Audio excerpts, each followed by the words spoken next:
Have you ever noticed someone who just disappears? No big fight, no dramatic goodbye. One day they're replying to your texts. The next day you're blocked, unfollowed, gone. Maybe you've done it yourself. You get overwhelmed, hurt, disappointed, and instead of arguing, you cut the person off completely. Here's the twist most people miss. There are two very different types of people who cut everyone off. One does it to protect their peace. The other does it because closeness feels dangerous.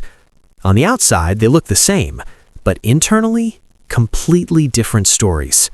Psychologists have studied this for decades. One name that comes up often is John Bowlby, the founder of attachment theory. In simple terms, attachment theory says the way we connect in adult relationships often mirrors how safe or unsafe we felt growing up. And when it comes to cutting people off, there are usually two emotional patterns at play. The first type is the boundary setter. This person has learned, sometimes the hard way, that not every relationship is healthy. They don't enjoy cutting people off. They don't do it impulsively, but when someone repeatedly disrespects them, manipulates them, or drains them, they walk away, calmly, firmly. It's not revenge, it's regulation. Now, the second type is different. This person doesn't just cut off toxic people, they cut off almost everyone, especially when things start getting emotionally close. They disappear when someone asks for more depth. They shut down when conflict shows up. They ghost when vulnerability is required. And the reason usually isn't arrogance, it's fear. Researcher Mary Ainsworth, who expanded on Bowlby's work, identified something called avoidant attachment. People with this pattern learned early on that emotional closeness wasn't safe or reliable. Maybe their feelings were dismissed.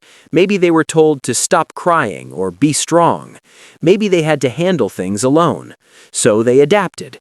They became self-sufficient, independent, low needs. But underneath that independence is a nervous system that learned connection equals risk. So when intimacy grows, their body reacts like it's in danger. And here's where it gets deeper, because the boundary setter feels calm after walking away. The avoidant cutting offer feels relief at first, but later, loneliness, regret, a quiet ache they don't always admit. Socially, this pattern can shrink your world. Friendships stay surface level. Romantic relationships end just as they're starting to get real. Family conversations never move past small talk. Emotionally, it can feel safer to be alone, but also heavy.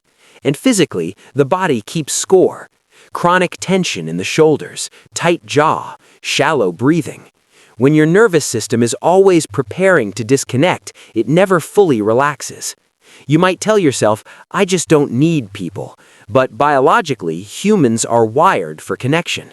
Neuroscientist Stephen Porges, who developed polyvagal theory, explains that our nervous system constantly scans for safety. And one of the strongest signals of safety is healthy connection. Not chaos, not drama, but attuned, steady presence.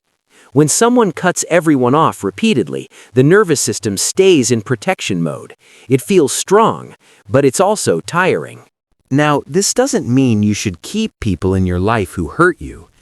Healthy distance is powerful.